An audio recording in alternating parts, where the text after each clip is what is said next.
doña Ceci, que por favor vayan preparando a nuestra cara amiga, nuestra querida amiga, nuestra compañera, queridísima corresponsal en Sao Paulo, a la queridísima Alina Barte, que híjole, se aventó una jornada larguísima. Querida Alina, o cara amiga, boa tarde, cara amiga, y parabéns. Muchas felicidades por una gran, no solo por el triunfo de la izquierda en ese gran gigante, sino por una gran jornada electoral ahí en Sao Paulo y en todo el país, querida Alina. Boa tarde a todos, a todas. Muchas gracias, Toño. La verdad es que ha sido, pues como siempre, un honor estar aquí tratando de entender para poder informar, para poder comunicar y transmitir no solamente datos duros, ¿no? La información que vemos en todos los medios de comunicación, sino también dar un poco de análisis, de contexto a lo que está pasando. Y bueno, ayer sin duda fue una jornada titánica, ¿no? Una jornada también marcada por intentos de obstaculizar el voto en zonas fuertemente petistas, ¿no? El Partido de los Trabajadores de Lula da Silva. Sin embargo, a pesar de estos intentos, a pesar de infundir miedo, horas antes de esta jornada electoral, una diputada bolsonarista se tropezó y culpó al hombre con el que estaba discutiendo, que decía era simpatizante de Lula da Silva, lo acusó de haberla agredido y lo persiguió con una pistola junto con sus guardaespaldas, ¿no? Y después insistió en que ella había sido víctima. Eso es el bolsonarismo y bueno, ese era como una suerte de miedo también mediático que se ponía sobre la agenda a unas horas antes de comenzar la jornada electoral. Una vez que arranca esta jornada, pues veíamos a un Lula da Silva votando, confiado en que iba a ganar, un Jair Bolsonaro, que no sabíamos si iba a aceptar los resultados. Hasta hace unos minutos que estaba yo monitoreando, todavía no los ha aceptado, convirtiéndose en uno de los presidentes que más ha tardado en reconocer ya hasta el momento estos resultados. Veníamos con dos proyectos ya pues muy claros, ¿no? Un Lula da Silva arropado por movimientos sociales, organizaciones de izquierda, también de centro e incluso de derecha. Acá me daba risa leer el tema derecha democrática. Imagínense qué tan a la derecha puede girar un proyecto pues, que abiertamente es antidemocrática y aún así sigue compitiendo electoralmente como en su momento lo fue Donald Trump. Y ahora pues ese proyecto no competía contra el de Jair Bolsonaro, que estaba anclado en el apoyo de estos grupos que buscan armar a la sociedad, grupos evangélicos que tienen una fuerte presencia, un tercio casi de la población en este país ha ido creciendo, ¿no? En ese sentido el evangelismo, también en grupos de los agronegocios a los cuales se les ha entregado la Amazonía, es decir, eran dos proyectos claramente distintos y esta jornada, pues, insisto, marcada por estos obstáculos por parte de la policía, por parte del gobierno bolsonarista en el nordeste del país, pues hacía creer que iba a ser más complicada esa victoria. Sin embargo, fueron más de 2 millones de votos la diferencia en un país de 153 millones de votantes. Es bastante fuerte también entender que se gana, pero hay un país quebrantado. De las primeras palabras que dice en la noche aquí en Sao Paulo Lula da Silva es no hay dos Brasiles, ¿no? No hay dos países, no, él va a gobernar para todos y para todas y enfoca su mensaje hacia, y es muy importante, ¿no? Creo que a diferencia de incluso otros mandatarios, pone el acento en que no se trata de un proyecto personal, sino de una victoria de organizaciones, de movimientos, enfocado también una agenda hacia la cultura, la tecnología, hacia las mujeres, los pueblos indígenas, anuncia la creación también de un ministerio de los pueblos indígenas e incluso también un subministerio dentro del Ministerio de la Salud para la salud mental, ¿no? Entonces se enfoca mucho en acabar con estas desigualdades, la pobreza, el hambre, que también ha sido una para bien de las obsesiones del exmandatario Lula da Silva. Entonces creo que está por demás decirlo, bastante emotivo para la gente, obviamente que sufrió estos 4 años de bolsonarismo caracterizados por minimizar la pandemia, por un discurso racista, misógino. Evidentemente es una victoria, ¿no? Que a pesar de esta breve diferencia, pues se logra, ¿no? Avanzar en este proyecto. Y la otra es los retos a los que se va a enfrentar esta administración, que claramente tienen que ver con la cuestión ideológica, política, cultural, sería un error brutal creer que derrotando en las urnas al bolsonarismo se derrota y política ideológicamente. Así que lo que vamos a ver durante los próximos años, pues seguramente es una batalla muy difícil, que costará bastante, de hecho, pensando en que tiene al Poder Legislativo en contra, ¿no? Es un Senado, una asamblea bastante conservadora, no va a ser fácil pasar resoluciones, ni mucho menos, así que más allá de estos intentos o no de reconocer los resultados por parte de Jair Bolsonaro, lo cierto es que se viene un panorama bastante difícil a mediano y largo plazo, pero la apuesta incluso de quienes arroparon la candidatura de Lula da Silva es seguir siendo críticos y construyendo a la par este modelo, así que bueno, va a ser interesante, sin embargo, pues bueno, la victoria pues es colectiva de más de 50 millones de brasileños y brasileñas que estuvieron dando la batalla durante todos estos años, y hay que decirlo, no solo durante el bolsonarismo, sino también considerar que vino digamos, esta victoria vino después de un proceso de recuperación de la democracia tras un golpe de Estado a Dilma Rousseff, tras un encarcelamiento de Lula da Silva, tras una persecución y criminalización del Partido de los Trabajadores y sus dirigentes. Así que la batalla es triple o cuádruple si se pone sobre la mesa, que no solo se trata de la victoria de anoche, sino de una victoria durante muchos años de la clase trabajadora, de las mujeres, de los pueblos indígenas, que da frutos. Sin embargo, pues esta batalla va para largo, querido Toño. Escuchemos, querida Lina, si te parece, las primeras declaraciones precisamente de Luis Ignacio Lula da Silva, esta muy emotiva frase de cómo es que no hay dos Brasiles. Y yo creo que hay que decir aquí también, no hay dos mundos. Esta elección definió hasta cierto punto al mundo, es un termómetro para el mundo en cuanto a las ideologías, y la verdad es que no solo no hay dos Brasiles, no hay dos mundos, hay un solo mundo en el que todos debemos caber. Vamos a escuchar a Lula da Silva y seguimos con el reporte de Alina. Que resolveram libertar esse país do autoritarismo. Por isso, eu queria dizer para vocês que eu estou com dificuldade, porque eu teria que fazer 3 discursos, um naquela ponta, outro naquela ponta e um aqui. Eu vou tentar aqui apenas dizer algumas palavras. Eu tenho que agradecer a cada pessoa que me ajudou nessa campanha. A senadora que foi candidata a presidenta, Simone Tebet, foi acompanhada. Por ahí están las declaraciones, las escuché, tú las mandaste, querida Alina, está entre tus videos. No sé si podemos poner otros de los videos de Alina para que escuchemos estas declaraciones de Lula da Silva al concluir la elección, y pues son declaraciones captadas por nuestra queridísima Alina Duarte, quien tenemos en estos momentos en línea.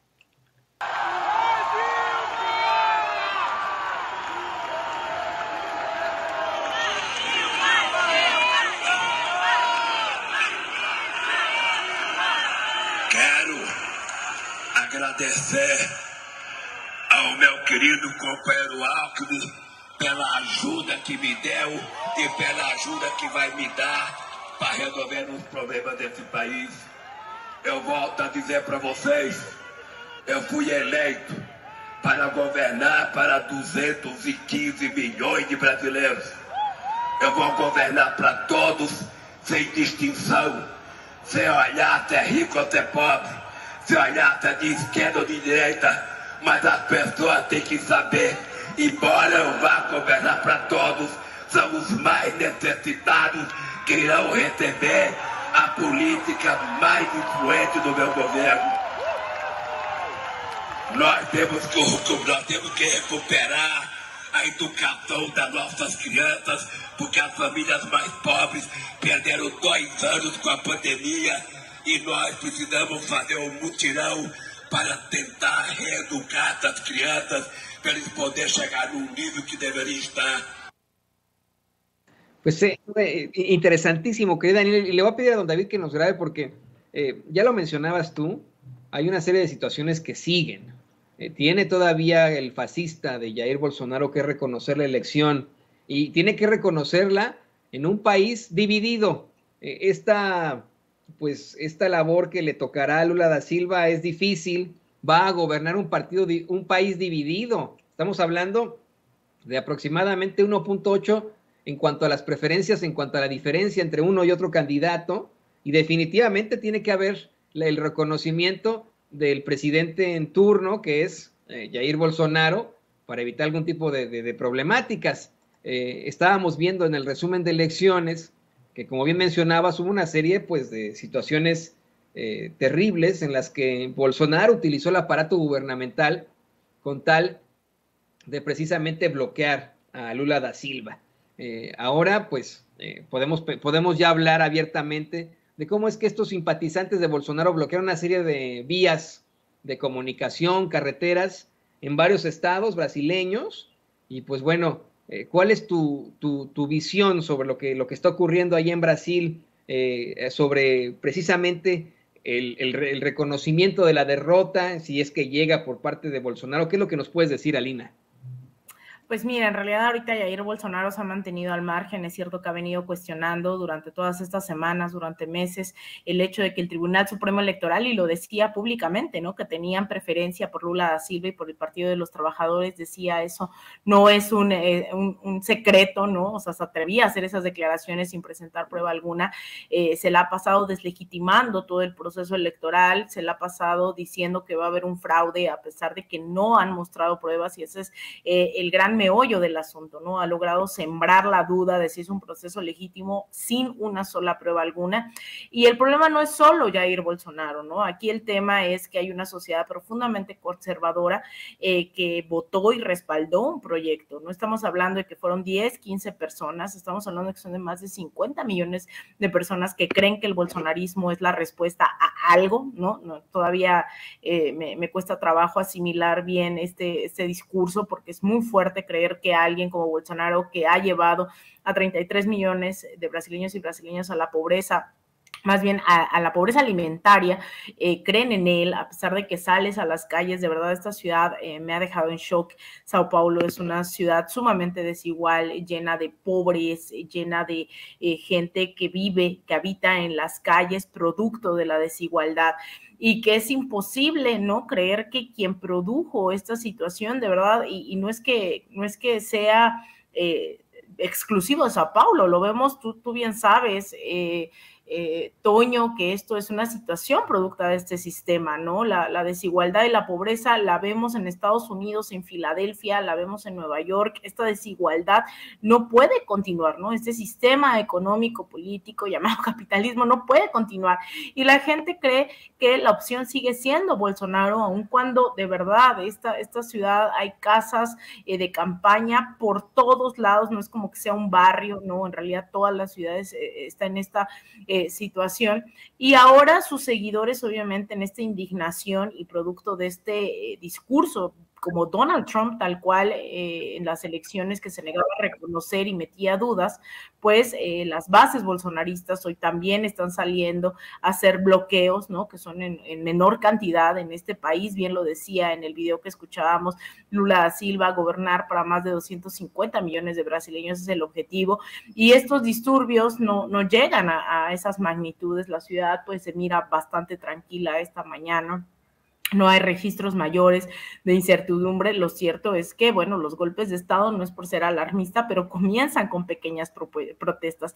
Así empezó el golpe de Estado postelectoralmente en el caso de Bolivia, en estas fechas hace 3 años, en el cual pues pequeñas protestas desencadenaron una desestabilización masiva. Entonces, bueno, creo que podría ser esa una apuesta, pero tendremos que esperar definitivamente las declaraciones de un Jair Bolsonaro aceptando o negando los resultados para un poco dar seguimiento, ¿no?, a esas posibilidades de lo que podría ocurrir. Por el momento, bueno, hay que prender las alarmas, ¿no?, de estos intentos, pero no ha ido más allá. Y fíjate, Alina, en el caso de Bolivia era el común denominador, el pueblo, la mayoría en contra del conservadurismo, a favor de Evo Morales. Fue todo el aparato del ejército el que consiguió dar el golpe de Estado en Bolivia, pero utilizando las instituciones y utilizando al poder, no al pueblo. En el caso de Brasil, como bien mencionas, pues Jair Bolsonaro tiene a 50 millones de personas respaldándolo, contra otros 50 millones de votantes que estuvieron a favor de del presidente ahora, Lula da Silva, ¿no? Con una muy, muy escasa diferencia de 1.8% de las preferencias. Tienes toda la razón, hay que estarlo observando, no hay que quitar el dedo del renglón ante cualquier eventualidad. Y ya para cerrar, le pido a don David que nos grabe, ya para cerrar, querida Lina, por favor no te vayas sin comentarnos tu opinión sobre las declaraciones de hoy del presidente López Obrador acerca precisamente de la elección en Brasil. Creo que tú, quien has estado, pues vamos, desde hace años, décadas, una década al menos, has estado denunciando cómo es que crece esa ultraderecha en el mundo y cómo es que se agrupa utilizando precisamente instituciones a nivel mundial para establecer pues andanadas de fake news, de satanización hacia el populismo, hacia las políticas sociales, hacia las políticas que buscan combatir el hambre del mundo, combatir la ignorancia, combatir pues tantas y tantas situaciones en las que nos ha dejado la ultraderecha. Hoy el presidente López Obrador comentó que antes de la elección en Brasil, hace algunos días, se reúnen en España no solo Ernesto Zedillo y Felipe Calderón, sino ahí tienes también al presidente de la ultraderecha español, José María Aznar, este cuate que ha sido también, se ha visto envuelto en una serie de escándalos, de irregularidades, y el juez, dice el presidente López Obrador, que injustamente encarceló a Luis Ignacio Lula da Silva, y que el que los convocó a todos fue don Vargas, Mario Vargas Llosa, para atacar al populismo en vísperas de las elecciones en Brasil. Y bueno, pues ahí, esa es la realidad.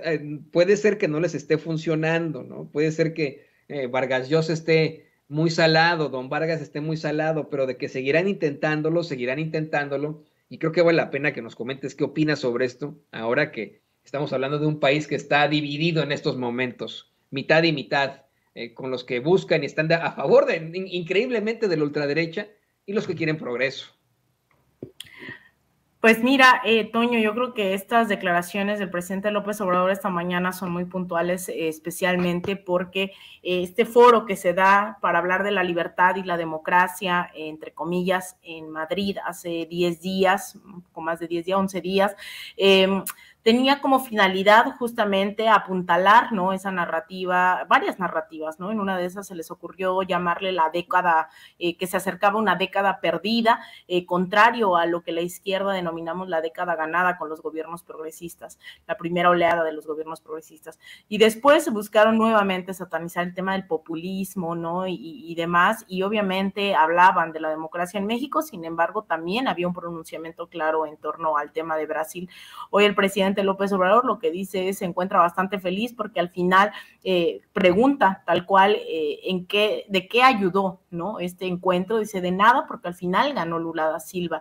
Dice: al contrario, hasta parece que alguien como Mario Vargas Llosa, que está detrás de organizaciones internacionales presuntamente por la democracia y la libertad, pues no lograron confundir a ciertas personas y de todas maneras terminó ganando Lula da Silva. Entonces, lo que hay que llamar la atención son este tipo de foros, ¿no?, que se dan así lo mismo en el tema de Brasil que en el tema de México. La derecha está bastante bien articulada y lo que nos deja también de lección el caso de Brasil es que la izquierda también tiene que estarlo y además que tiene que ser más exigente consigo misma.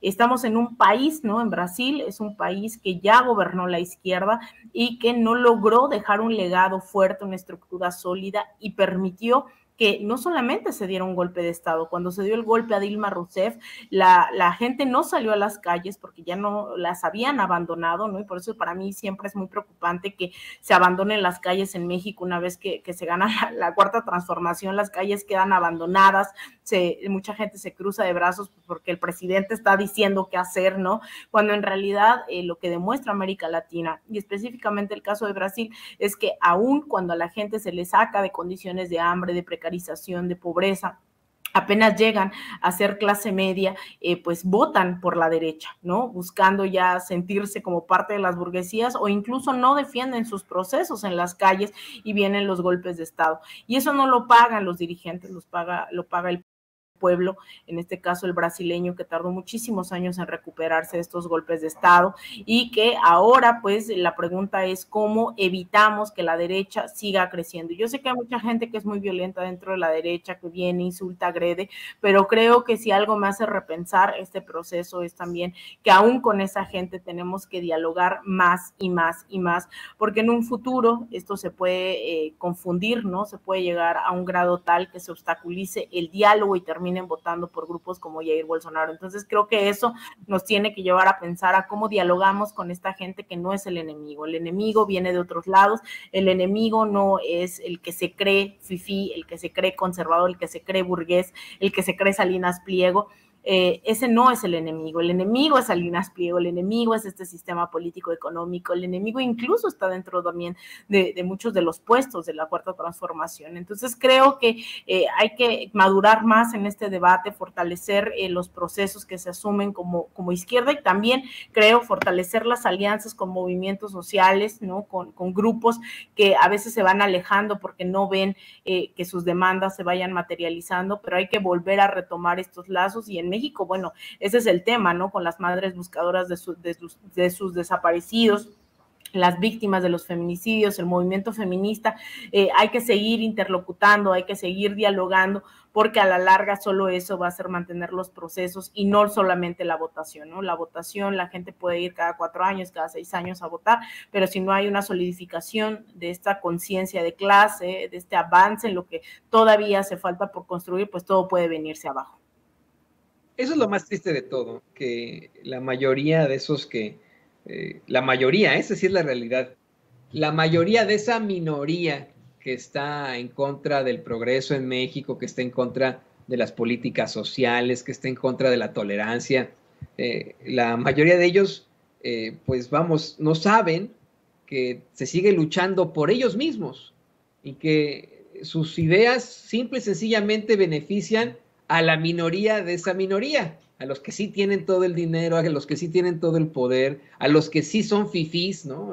Los demás, pues no, o sea, no porque a lo mejor le ahorraron un poquitito desde la clase media alta y pudieron ir a la Fórmula 1. No, por eso ya son fifís, ¿no? Por ejemplo, y tendrían que estar conscientes de que la búsqueda de ese bienestar para todos, de esa igualdad, de esa justicia, es beneficiosa para el mundo, es beneficiosa para ellos, evitarían serios problemas de seguridad, pero bueno, algún día enfrentarán y encontrarán la verdad estos personajes. Mientras tanto, no me queda más que agradecerte, querida Alina Duarte, que nos eches la mano, que estés muy pendiente de nuestras transmisiones, que como nuestra corresponsal sigas ahí en Sao Paulo, después de una larga jornada de elecciones presidenciales, siempre poniendo pecho a las balas. El otro día le estaba diciendo a mi esposa cómo es que ella me preguntaba siempre por ti, ¿no? De, oye, ¿cómo le está yendo a Alina ahorita ahí en Brasil? Yo me quedé, me decía, muy preocupada, muy angustiada por ella cuando estuvo ahí en Bolivia y que la quisieron acusar injustamente de una serie de cosas en los ultrafachos, y ya no platicamos de esto, pero siempre estamos muy pendientes de lo que pueda pasar contigo. Así claro que sí. Agradecidísimos siempre no solo por tu cobertura periodística, sino por tu lucha, querida Alina Duarte. Por favor, compártenos tus redes sociales. Muchas gracias, Toño. Pues sí, aquí estamos, y es obviamente el público Sin Censura, a pesar de que los bots insistan en atacar, ¿no? Si es periodismo panfletero y demás, mira, yo me siento muy orgullosa de venir a informar en estos espacios, de hacer lo que hago, y la verdad, gracias a todo el apoyo de esta audiencia, que pues la verdad es que pocas veces se encuentra. Agradecerte a ti, Toño, también todo el apoyo, a Vicente, a todo el equipo, que siempre me echan porras, ¿no? A pesar de estar de aquí para allá en la locura, nunca me han cuestionado. Al contrario, yo agradezco todos estos espacios, todas estas puertas que se abren. Y pues a mí me encuentran en Twitter en @AlinaDuarte_, en Instagram _Alina Duarte, en Facebook.com/Alina Duarte Periodista. Ahí estaremos subiendo todavía más datos, más información, y sobre todo actualizando a ver a qué hora reconoce Jair Bolsonaro estos resultados, y dando seguimiento a estos intentos, ¿no? De protestas, de caos que se puedan vivir. Hasta ahora, pues bueno, insisto, no alteran, ¿no? Ni los resultados resultados ni las condiciones que se viven aquí, pero bueno, hay que seguir pendientes de este proceso también a mediano y largo plazo, que pensar que hay más de 50 millones de personas apoyando a alguien como Jair Bolsonaro, pues vaya que es de preocuparse. Así que bueno, te mando un abrazo, querido Toño, a ti, a Ceci, a David, a todo el equipo, a la audiencia, obviamente, de Sin Censura. Un abrazo que recibimos con muchísimo gusto, una vez más para Benz, y nos vemos muy, muy pronto, querida Lina Duarte. Y bueno, vamos a una pausa comercial muy